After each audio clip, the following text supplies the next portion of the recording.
Welcome. This is Missionary Steve Prelgovisk, and who do we have with us? You have Roque Becerra. Roque Becerra, and we are speaking to you about missionary life and work in the Caribbean. Yeah. Now, I'm here to learn. Let's go. yes. I'm contemplating. We're contemplating, explaining. Like, I'm a missionary out here on the island of Puerto Rico, out here in the Caribbean, and I get a lot of questions like, "Well, what's it like to be a missionary? How did you become a missionary? And what do you do? What do you do out there? What's your day like? What's your week like? What kind of needs do you have? Is it hard? Do you miss your family? How do you get back and forth to the States? How do you do your work? If I wanted to be a missionary, what would I need to do? How would I prepare myself? What steps would I have to go through to become a missionary? And so I've contemplated making a series of, I guess you could call them podcasts, but I'll be posting these on YouTube. Also, I think I'll put an audio version of them as a podcast. So by listening and communicating with us, we'll respond to your questions and comments. And hopefully we'll shed some light on what missionaries do, how missionaries live, what Caribbean life is like, because that's what I know. But also I know missionaries in Cuba, the U.S. Virgin Islands, other missionaries here in Puerto Rico. I also know missionaries that used to be here in Puerto Rico that are missionaries now in Japan, or have gone to begin works in North Carolina, South Carolina, Florida, and have or families that have migrated to the United States and are church members there and have Sunday school classes and puppet ministries and missionaries in Latino churches or in churches with mixed cultures, or maybe they're the only Latino in their church, and so we can be talking about experiences like maybe your church would like to have a missionary outreach. And so we'll be dealing with these kind of topics. So today I'd like to talk about where we live. Where do we live, Brother Roque? Thanks the Lord. We're living in Puerto Rico. Yeah. Small island to the south. Okay. And where's Puerto Rico? Where are we? We're in the Caribbean right now, and we're also territory of the United States of America. That's right. So we're U.S. citizens, right? A lot of people don't get that. So, a lot of missionaries, they get excited when the Lord calls them to be missionaries. So maybe they don't know where they want to be a missionary to. So they begin praying about it. And people get excited about places they hear about. And a lot of people, where do you think people want to become missionaries to when they first think about missions? What do you think? When you think about missions, well, I mean, even as a young child, when my mom used to buy these little booklets where we could read about the stories of like men who dedicated their lives to be missionaries, and I always read like adventures of like going far into Africa, into the deepest parts. Yeah, you want to meet Tarzan. You want to swing on a vine. You want to eat strange foods. See the animals. And so that can excite you. I'm missionary to Africa. And you imagine going to some tribe and they never heard the gospel and they gather around and you preach the gospel and some people that never heard about Jesus become Christian. Well, that's a wonderful, wonderful thing. And if the Lord calls you to do that, that's wonderful. But other countries, people, there's the romance of missions.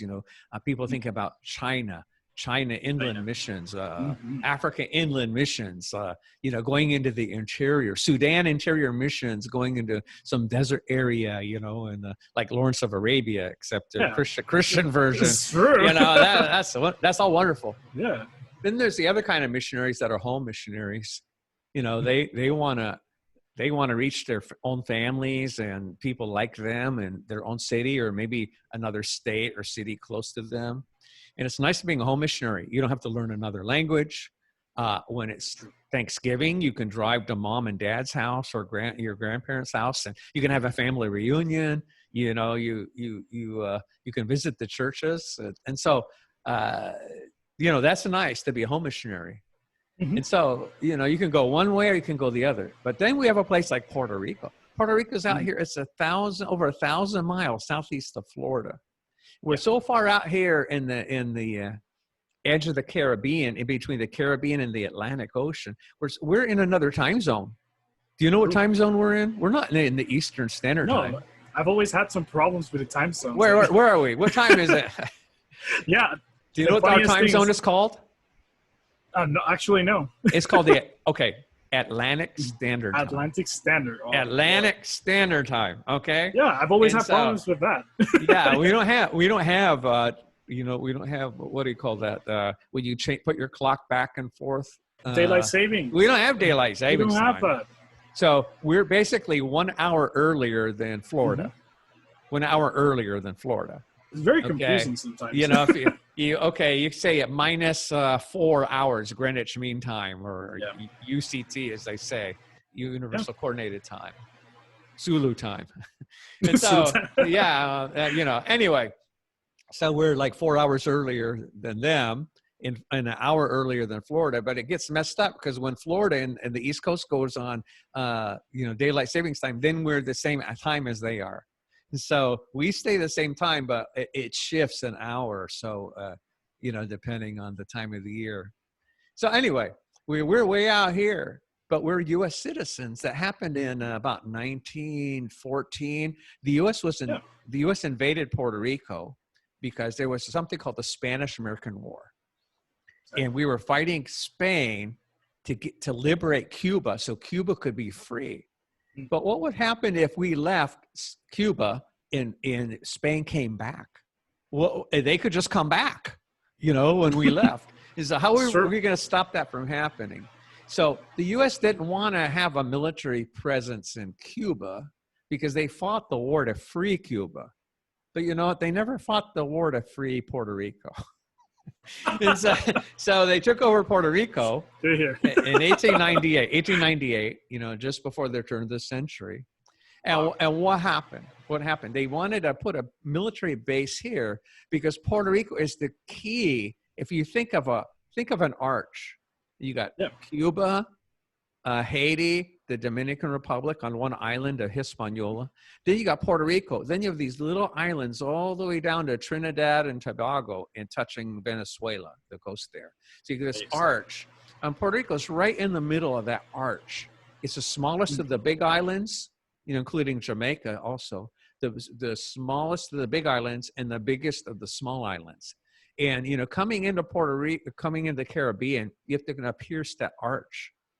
And so it's a great place to have a military base. And we had Roosevelt Roads Naval Base. We had Ramey Air Force Base. We had Fort Buchanan. We had this military presence and to protect the Caribbean from European incursions and stuff, And so Puerto Rico was made part of U.S. territory. But then around 1914 or so, maybe you heard of World War I. You heard of that? World War I? Oh, definitely. Big deal. The U.S. kind of wanted to draft the Puerto Ricans into the military to help fight in World War I, but you can't go drafting people that aren't citizens of the United States. So how are you going to fix that? What? How are you going to fix that? Well, congratulations. You're a citizen. Hooray. Guess what? Now you can go fight the Kaiser. Oh gosh. Or the next World War. Yeah. I mean, now you're all ready. Okay. And so I don't want to be too hard on the US. I mean, I love my country. And the US has really benefited Puerto Rico. You can hear some Puerto Ricans complain about, that there is an independence movement. Definitely. But how big is the independence movement here in Puerto Rico? Right now, it's not very big, to be honest. No, it's like what? It's very small. 1%, 2%, 3%. Yeah, I think that the party wasn't even almost allowed to subscribe itself because it was too small. We have a pro-statehood party. Yep. Which is, I don't know, 30, 40, 50% of the people in Puerto Rico. It's pretty big. They vacillate. So it's really, it might be a minority, but it's a huge minority. And then the next party, you would think it might be independence. but it's not independence. No. It's like we have this special relationship as a Commonwealth of the United States. Yeah. And so about the 3 million Puerto Ricans out here in the island, used to be about 4 million, but guess what? There's Hurricane Maria, and a lot of people left. And so we lost a lot of people. So a huge wave of Puerto Ricans entered the U.S. And guess what? They didn't have to get a passport. They didn't have to get visas. They're already U.S. citizens. Remember 1914 or so, about that time? And so they just all flooded in between Tampa, Florida, and Orlando. A big tidal wave came in. Some to Buffalo, New York, Rochester, New York, Hartford, Connecticut. Those are the old Puerto Rican stomping grounds. Some to Texas, a lot to North Carolina. It surprised me how far they've reached. Yeah, a lot of filling in. Some to California, some to Washington State. I've heard Pennsylvania, Tennessee. Yeah. There's accumulations everywhere, depending on what the kind of jobs they do. So the missionary activity here in Puerto Rico has become a backdoor to reaching Hispanic communities in the United States. If you think about it, you go door to door in a white guy in a tie. Okay. I don't mean to be racist here. Okay, but I'm talking about my color. Okay. I'm a white guy in a tie, and I was going on door to door visitation in Compton, California, one time. And a white guy in a tie. Fortunately, I had a Mexican friend, and so and he said, lose the tie. He said, a white guy with a tie knocking on a door in Compton, saying, "Hey, does your kid live here? I'm a Sunday school teacher." They're going to go, "Yeah, right. You're a spy or something." And I remember knocking on doors. I went and invited somebody in the city in California. Hispanic. I saw a Hispanic store, and I said, hey, I'd like to meet the Hispanic people in this town, and I'd like to get to know them. I'd like to invite them to my church. And the guy said, there's no Hispanics in this town. We're talking about California. And I see the sign. It was something, it had a Spanish name. I forget the name, like La Casa de Tito or something. Like my uncle's house or something. And it had Hispanic food. It had Latino music, playing over the loudspeaker. There's a whole shelf of videos you could rent. Remember when you rented videos at the store? You were in Spanish. And I said, well, look, you got Spanish food. You got Spanish magazines. You got Spanish music. You got Spanish videos. And I said, how can you tell me there's no Hispanics in this town? And he goes, oh, they come from other towns to my store.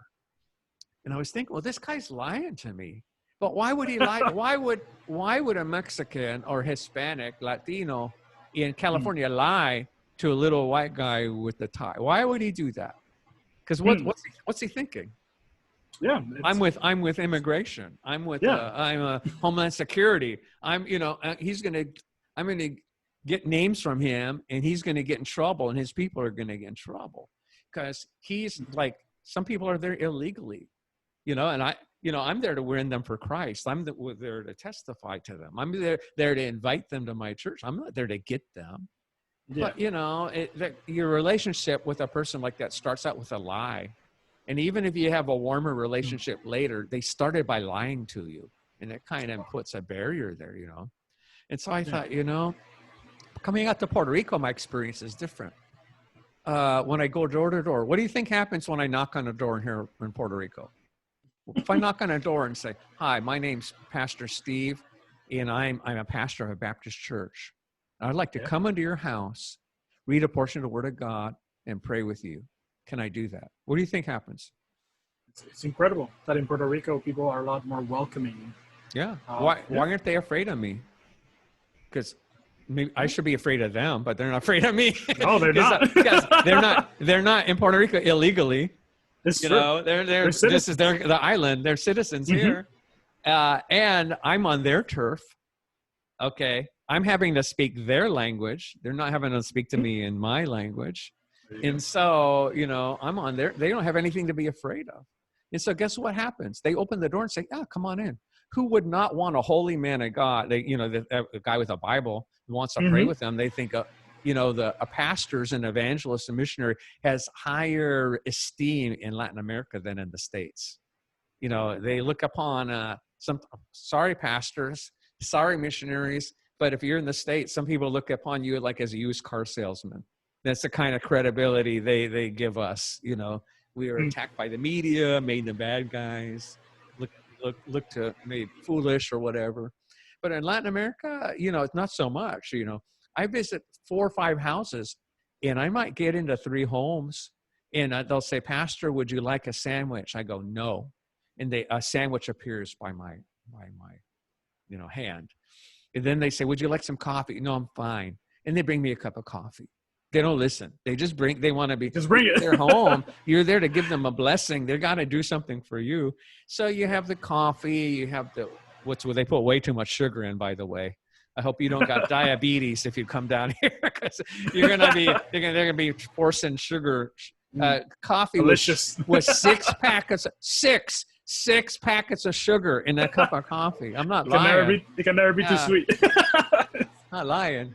And so, and then you get that sandwich, and then you say goodbye. You go to the next house. It happens again. The 3rd house, it happens again. After about 4 hours, I come home, and my wife says, "How come you're home so early? I thought you were going to go on visitation." I said, "I couldn't eat any more sandwiches, and I couldn't drink any more coffee." And I'm like that, And so the experience is different. The culture is different. But these people that, we reach here in Puerto Rico, we have this big open door. We have this open opportunity. When they immigrate to the United States, they're inside the Latin communities. The Mexicans, I don't think they're afraid of Puerto Rico. Well, they might be afraid of Puerto Ricans, but for other reasons. For other reasons. But as far as, they're not afraid of them for turning them in for immigration. But, so what I'm saying is, I can reach a Latino here in Latin America, or if you're in Mexico, or in Belize, or you're some other Caribbean nation, if you're working with immigrants there, and those immigrants are, where do you think they go when they go to the United States? They go to the Hispanic communities, right? And they maybe send. If you're in the States and you meet a Latino, you say, "Where are you from?" Well, one, they might lie to you. They might. A lot of them say, "I'm from Mexico." Mm-hmm. And why would they say that? They might be from San Salvador. They might be, El Salvador. They might be from Guatemala. They might be from Honduras. Why they might be from Nicaragua? Why would they say that? Because if they're here illegally, what do you think happens when they're caught? Or they're deported. To where? Back to their country. Of course. Their country. And if they get sent down to Honduras, that's a long walk back to the border. But if they say Mexico, they take them right across the border and drop them off, and they can come back to the U.S. the next day. So a lot of people say they're from Mexico. They're not from Mexico. And, frankly, also it's hard to explain to a gringo. We're gringos. It's hard to explain to a lot of gringos that don't know anything about Latin America. Like, if you say I'm from Honduras, a lot of Americans, they don't know. They say, "What part of Mexico is that?" They don't know. See, it's just easier to say Mexican. I'm Mexican. I'm just Mexican. Okay, deal with it. And so, anyway, but when Puerto Ricans and Latinos and Honduras, any Latino people from Honduras, they all get together in their community. They tend to live where each other live, right? Yeah. And so they get together, they eat at the same restaurant, they talk to each other. And if they bring the gospel with them, they're much more likely to accept a witness from somebody from their own language or their own culture than some guy from outside that can't speak their language and who knows what he wants from them, or if he's really from a church or anything. And so think of the Caribbean and other Latin American places as a backdoor to evangelism, a way to reach our own country for the Lord. Well, before I'm talking a lot about Spanish, but it's not just Spanish down here. Let's take a little survey, the Caribbean Sea down here. I was just looking this up. And how big do you think the Caribbean is, brother?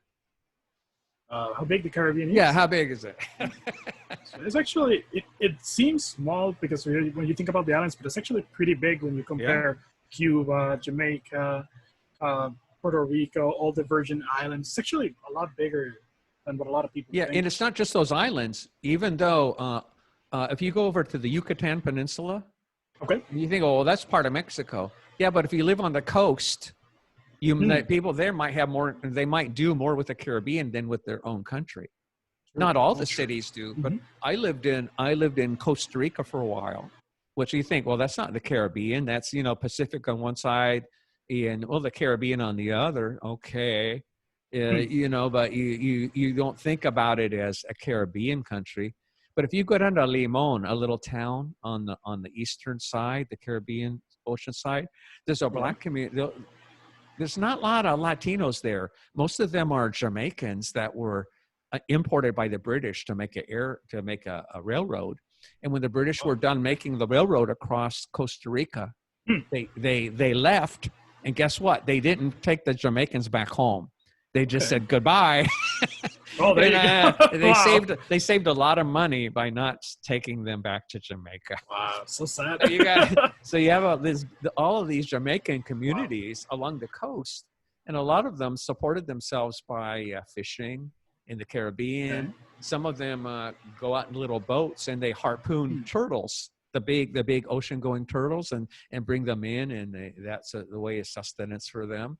And so if you meet a black person in Costa Rica, a lot of times they speak English, or at least broken English, and they have a lot more common with the Caribbean cultures than with the Latin Americans. So so we have also in Venezuela and Colombia, you have little cities along the coast there that are really Caribbean cities more than national cities.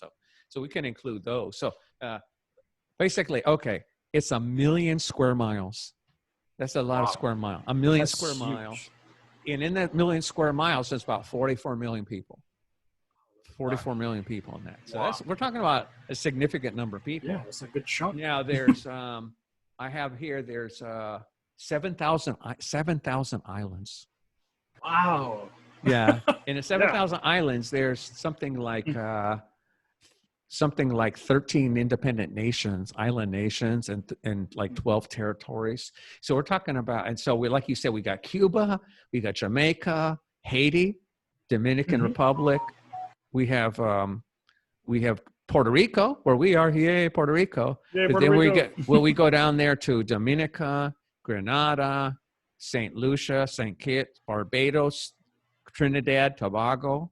And then you kind of skim the northern coast of South America, and you have Aruba. Have you heard of Aruba? I have heard of Aruba. Maybe there's a Beach Boys song where they sing Aruba. sing about Arubas and Grenada. They sing about the cruises. I'm not going to sing. Don't worry, I'm not going to sing that. But we down here we speak English. English. The Spanish speakers outnumber us 4-1. Okay, if you're going to come to the Caribbean and you want to visit all the islands or reach the most people, Spanish. Okay, yeah, you can get by in English, but eventually you're going to need Spanish if you're going to want to minister to people that aren't bilingual. Okay, a lot of bilingual people out here, but there's a lot more that aren't. Okay, so especially if you're in Cuba. Okay, if you're in the coast and you're talking to some guy, do you want to buy something? You can buy it in English, right? But if you want, if you go up in the mountains and you're talking to some old lady, that's never been out of her town. Oh wait. You're not going to know any English. You better get ready. You better get ready. Spanish. Yeah. So that's what I face anyway. It's true. And it's not always good Spanish either. It's like what we call it. What do you call people that live in the mountains here? People in the island, lo llamamos like in the mountains. De la isla. Jíbaros, right? Jíbaro, sí. Jíbaro. That's kind of like hillbillies. It's like yeah. And they might not say carro like car, and they say cajo. They put a in there, and so and when you meet a little old lady or little old man that doesn't have dentures, no teeth, and they're speaking with that mountain accent out here in Puerto Rico, that hillbilly Spanish. Wow, that's a real test of your education, right? Okay, and so, but we got Spanish, we got English. The English, a lot of it's thickly accented. You've heard of Jamaican English, which is kind of neat. A lot of people think that's how all Caribbean nations speak. Then we got Pidgin English, Mhm. but then also we have, believe it or not, French. There's a lot of French people out here, and True. they, they speak a lot of English, but not as much. A lot more English, a lot more Spanish, but French is out here. There's even Yeah. Dutch. Believe it or Yeah. not, there's some Dutch islands out here. Mhm. And yeah, the people that speak Dutch pretty much speak English or some other language. So you're not going to don't go to language school and learn Dutch Yeah. before you can always pick it up when you get there. Okay, but if It's you're thinking about incredible. coming to the Caribbean, I would Mhm. major in Spanish and Definitely. minor in French. You Mhm. know, and maybe you can skip French altogether if you're not planning on going to one of those islands. But if you're not sure, why not pick it up? It's going to be useful language around the world. French used to be the international language of travel. It's been replaced by English, but Mm. pretty much it's still useful in a lot of places. So, I'm not trying to, if you're French, I hope I didn't insult you. Okay. It's still a really great language. And Haiti, Yeah, don't worry about if you that. know French, if you're going to go to be a missionary to Haiti, and that's the most populated island out here, it's over 11 million people in Haiti. And this is how it works. The economy of the Caribbean. People from Haiti try to get out of Haiti and sneak across the border to the Dominican Republic, right? That is true. And where do the Dominicans try to go? Where do people from Dominican Republic, where do they try to go to? For the Dominicans, bro, they end up here, Puerto They end up Rico. here, don't they? And so there's about 80. Yeah. I don't know how many miles there are, 50 to 80 miles. I forgot to check Wikipedia. Mhm. But they call the Mona Passage. There's a passageway, Exactly. and they get they build these ships called YOLOs, right? And they get about The Yola. 60 people in, and they get about 60 people in them, and they try to come over. And a lot of them drown. A lot of them drowned. It's true. A lot of them die. It's very sad. And they try, it's sad, and they try to get to Puerto Rico. And once they can get to Puerto Rico and make it here, they can pretend they're Puerto Ricans, and then they can just slip into the U.S. because Puerto Ricans don't need passports or visas, right? So it's a real temptation to funnel them in here. So, and then Puerto Ricans, they go to the U.S. And so a lot of other Latin America, if you speak Spanish, a lot of Latin American people try to get into Puerto Rico and then get into the U.S. that way. So we're kind of like a funnel. We're like a funnel of people trying to get into the U.S. Well, we're here as missionaries right at the tip of that funnel, trying to reach them for Christ before they get in. Now, people say, well, they shouldn't do that. Well, guess what? They're going to do it whether we're here or not. And I think it's better that we're here reaching them for Christ before they get to you, than not be here and then get to you anyway. Like, what kind of neighbors do you want moving in on your street? Do you want Hispanics that know Christ and have them as their savior and have biblical values, or people that don't? What do you want them to bring in their suitcases? Bibles or other things? Other things. Okay, because they're coming. It's just, what are they coming with, and what kind of impact are they going to have on your community? Well, missionary work out here in the Caribbean will make a difference. So what kind of neighbors you have, and what kind of neighborhoods you have, and what kind of churches you have, right? Okay, brother, everybody was eventually reached by a missionary sometime. Every church in the States was, if you go back far enough, some missionary started it, some home missionary or some foreign missionary. The U.S. was a foreign mission field for England at one time, and so every church we have was, at some point in its history, was a result of missionary work. And how about you? How about your family? Were you guys Christians all the way back to Christopher Columbus, or how does that work for your family? Well, let's go. I'll give you a little overview for everybody to know. Our church currently is called Iglesia Bautista de Benecer, and our history goes actually pretty far back. Like it goes all the way to the 1970s or a little bit 1970s. 1970s. And what happened is that there's a brother who's right now with the Lord. His name is Dr. Miguel Casillas.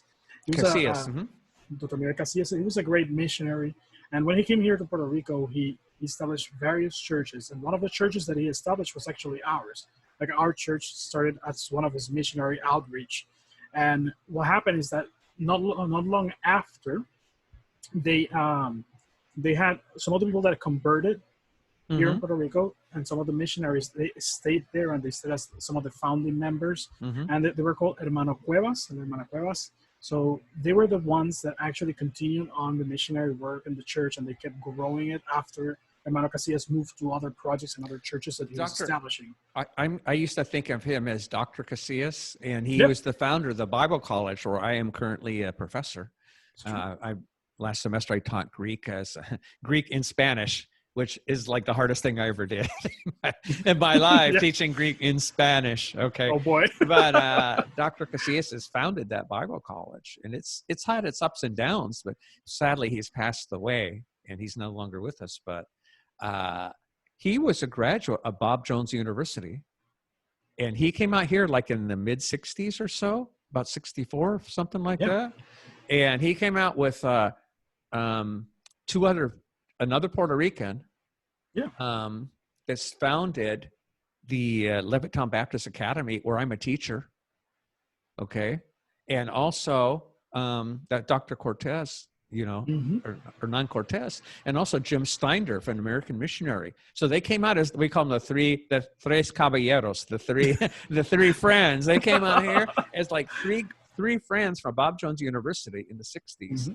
And my missionary that I worked with, he was my senior missionary for my first couple of terms. He started like about 7 churches, and Dr. Casillas started a number of churches in a Bible college, and Pastor Cortez started a very large church with a Christian school that's had 600 to 800 kids, depending on the time in the history, and so these 3 guys had a tremendous impact on the island. Mm-hmm. Churches all over the place, and people trained and for the Lord. Oh, sorry, get back to your, sorry to interrupt your story, but we're talking about stuff. And Bob Jones University they went and were trained and came back. And so it's kind of like ping pong missions, missionary work here, training there, coming back here, ping ponging back and forth, and each place being evangelized by the other. Keep going, brother. So after that, after Cuevas, so it expands the story. So we had other people that were involved with the church as well. We had Pastor Kale and his wife. We had Pastor Diego Gonzalez and his wife as well. We had Dr. Miguel Figueroa, which is one of the he's currently also deceased. He's okay as well. And Juan Cordero. These are all people that worked within the church, and they helped within the church to slowly establish it. And then it finally got into the hands of my dad, who's the current pastor now in the church. And this was on June of 1984 when he finally became the pastor of our church currently. Okay. The way I know your dad is he taught at the Bible college I teach at, Puerto Rico Baptist College. And I've learned that he had a master's degree in counseling or psychology, one of those. Yes. And I heard about that, and I was thinking, we should have a seminary out here. We don't have a seminary currently, but I've been thinking, why don't we have a seminary out here so our students right now are, after 4 years of Bible college, our students go like to Bob Jones University or someplace else in the States, and so we lose them from here. And I thought, well, why not? And sometimes they don't come back. Like, why don't we just have a seminary here? And so I was talking to Dr. Casillas, and I said, what I would like us to do is find like 3 or 4 guys that have master's degrees, and get them on a doctorate track, whether it's they earn a doctorate or they, we help fund that, or we give them honorary doctorate because of recognizing their work. And I said, who I'm thinking of? I'm thinking of Roque Becerra Jr. I'm thinking of him. I think he's already got an earned master's degree, and he's already a pastor, and he's all these years of ministry. And he's not only that, he's a licensed psychologist or a counselor for the island of Puerto Rico, from what I understand. And so it's like, this guy is a really quality guy, and he's like a treasure we have here. And so he would be a great guy. And the idea being, if we could get 3 guys with doctor's degrees, and we could have a little council of doctoral, what do you call it? Well, they could listen to a presentation or dissertation of a seminary student and be able to grant a doctorate, but we need, I thought we from need like a 3 little guys. council. So your dad, I'm thinking your dad's the guy, And so one thing led to another, and he has his you can call him Dr. Becerra. He doesn't say that. I'm sure he doesn't say call me Dr. Becerra. But if you see him, call him Dr. Becerra, and until he tells you stop it because you embarrassing. Yeah, so you got some quality. You got a quality father there, and he's probably he's a humble guy and won't want to share a lot of his testimony. But let's just say he wasn't maybe a typical young person that you would expect to have become a pastor, and he told me his testimony and went like, wow, you just never know. You just never know, Just come out of nowhere. Yeah, like maybe looking upon him as a teenager, you wouldn't think that guy's going to be a pastor, Yeah. Maybe a lot of people didn't think that, but he is, and he's a great one. He's a great one. So anyway, we're going to save some more of this for later. But we just want to give you orientation to the Caribbean, what's out here, the languages that are here. We're going to go more into the culture. And then I'm going to be speaking to missionaries. There's a missionary on the south side of the island, which is different from the north side of the island. Very different. People think, oh, what's it like there? Well, what if I say, what's it like in the United States? Would you expect Texas, California, and Boston, Massachusetts, or Harlem, New York to all be the same? No, there's going to be a great difference in language, vocabulary, culture. And even out here in Puerto Rico, on the south side of the island, the west side of the island, the north side of the island, there's different words for the same. Brother, if I said, give me a drinking straw, what's the word here in Puerto Rico for drinking straw? Sorbeto. When I was in Costa Rica, it was paja, which means a piece of straw. And I came to Puerto Rico and I said, dame un paja, like give me a straw. I said paja. And they looked at me like I was insane. And then I had a Dominican friend say, we don't say paja, we don't say sorbeto, we say, what do they say? Do you know what they say? La paja es lo que se comen los caballos. Like popete, something like that. That's another word. Yeah, popete. So there's a whole nother word. And I have gemelas, which are twins, and there's a Dominican word like mestizo. El popote. Popote. Now we're going back to straws. But what I'm saying is there's different words. It just even on the same island, the word for frying pan might be different from 60 miles away. You're already having and over here with all this Spanglish mix, like people don't call hamburguesa, they say hamburger. So it's weird. It's like a mix of a lot of things. Yeah, I ordered a queso burguesa, but they say no, it's cheeseburger. Cheeseburger. I'm like, what? Why? People say, oh, that's crazy. But in states, one place in the states you say soda, the other place you say pop, okay, and then another place you say soda pop. You say both of them, and then California you say Coke. Coca-Cola means anything. It is a generic word, And so if we can do that in English, why can't they do that in Spanish? Of course they can, and they do. So we're gonna talk more about the different cultures, different parts of the island. I'm going to talk to I have some missionary friends right now that are on deputation in the States and coming back, and we could maybe interview them. What's their furlough like? What are people saying about Puerto Rico? What kind of issues do they face trying to communicate what's going on here in Puerto Rico and the Caribbean to the people in the States? What they get, what they don't get, and what they need. What they need to do the work. What's working for them and what's not working so well. So we're going to talk about those things. So I hear the dog barking in the background. Is that your dog or my dog? That's my dog. That's the warning. Okay, that warning. Okay, probably wants some dinner too. Okay, well, thank you very much, and God. Same here, Steve. This is our first segment of a missionary life and work Caribbean edition, and so God bless, and we'll hope to improve the video quality. This is going to be on YouTube, the audio quality as we go, and hope to see you out here on the mission field. Oh, God bless. God bless everybody.